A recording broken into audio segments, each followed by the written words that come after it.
Hey, this is Pranay Sai, and our topic for now is data sufficiency. You'll be given a set of information where you have to find out whether this information is sufficient to answer the question or not. Here we go. Data sufficiency. Let's solve a few questions in this topic. How is J related to K? Here are the two statements given. Based on the given information, we need to find out whether these statements are sufficient to answer the question or not. If sufficient, which of the two will give us the answer?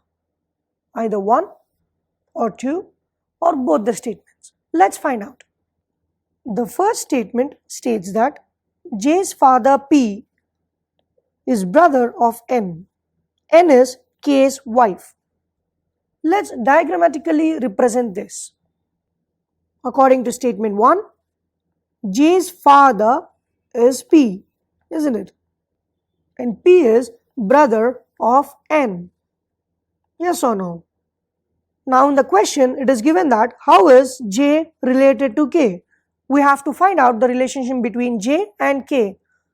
But by using statement 1, the last statement is given as N is K's wife.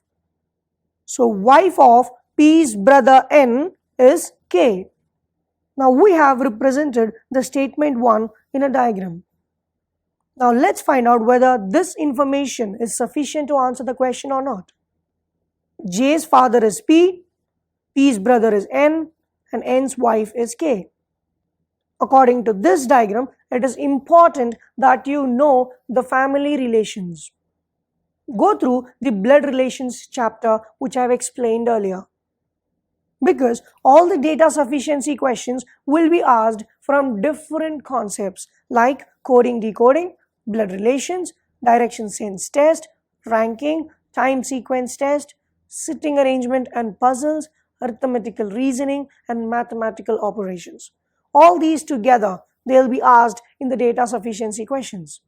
So make sure you are perfect in all other topics. Okay then, according to this information, J can be either niece or nephew of K. But we want the exact relation between J and K. So statement 1 alone is not sufficient to answer the question. Now let's find out for statement 2. In statement 2, it is given that J is son of P, P is brother of N, N is K's wife. Though the information given in statement 1 and 2 is almost the same. The only difference is J is son of P.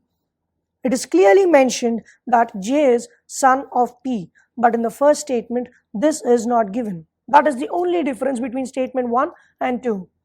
So if J is son of P, as P is his father and J is the son, here we don't know whether J is son or daughter. And P is brother of N and K is wife of N.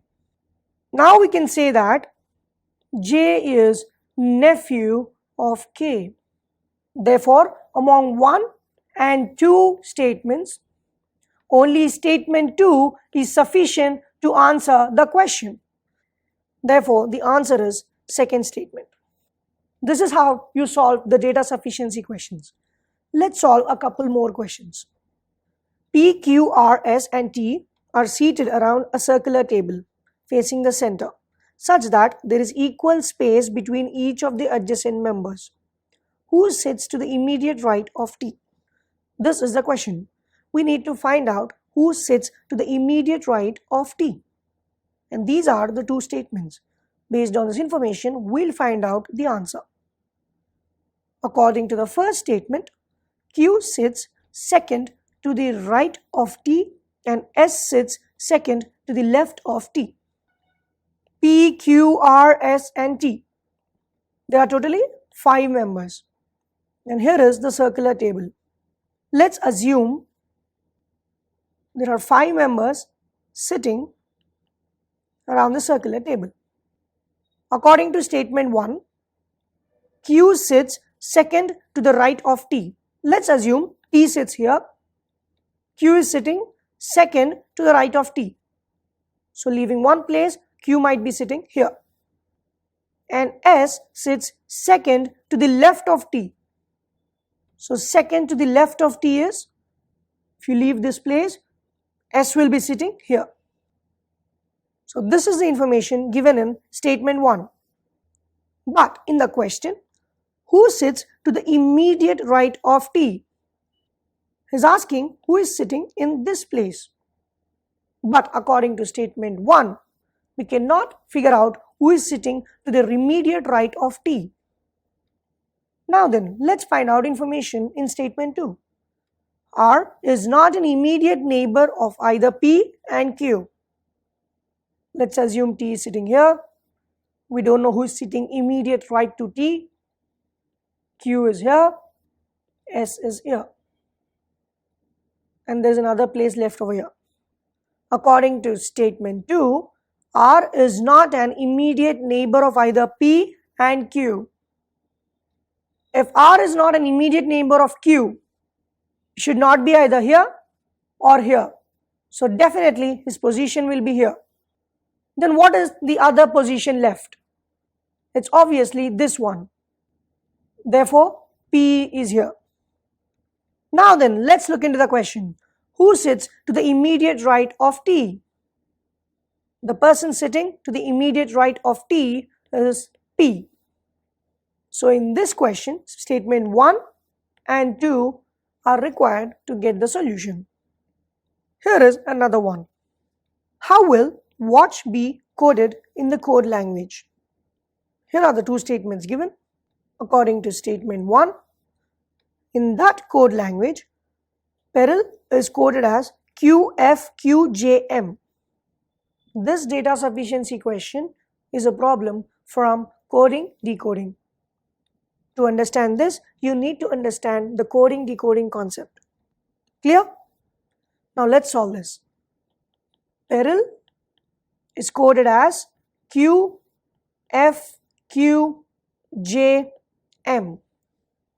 There is no certain logic to these questions.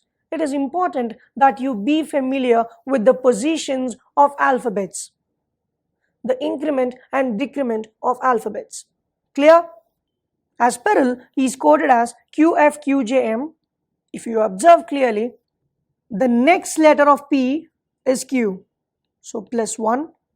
The next letter of E is F, +1. The before letter of R is Q, so -1. The next letter of I is J, +1. And the next letter of L is M, +1. This is the reason why I said you need to be familiar with different positions of alphabets to solve the question quickly. It might be either increment or decrement. Now we have successfully decoded this particular equation. Now, according to statement 2, Foster's is coded as GPTSFST. If you can observe, the next letter of F is G, the next letter of O is P, the next letter of S is T, and the before letter of T is S. So +1 here, +1 here, +1 here, and -1 in place of T. And for all other alphabets, it continues in the same way. +1, that F comes after E, and S comes after R, +1, and T comes after S, +1. Now what is the common thing in statement 1 and statement 2? The middle letter in the word Foster's, that is T, and the middle letter in the word peril, that is R, is decremented by one letter, and the remaining letters are incremented by 1. So in the letter watch as well, the middle letter should be decremented by 1, and all the remaining letters should be incremented by 1. If W is incremented by 1, it is X, A is B. As T should be decremented by 1, it would be S, and C should be incremented by 1, so D here. and H should be incremented by 1. So I here. So the code for watch will be XBSDI. So in this question, either statement 1 alone or statement 2 alone is sufficient to answer the question, because both the statements follow the same pattern. And here is the final example. Which village is to the northeast of village A? Here are the two statements given.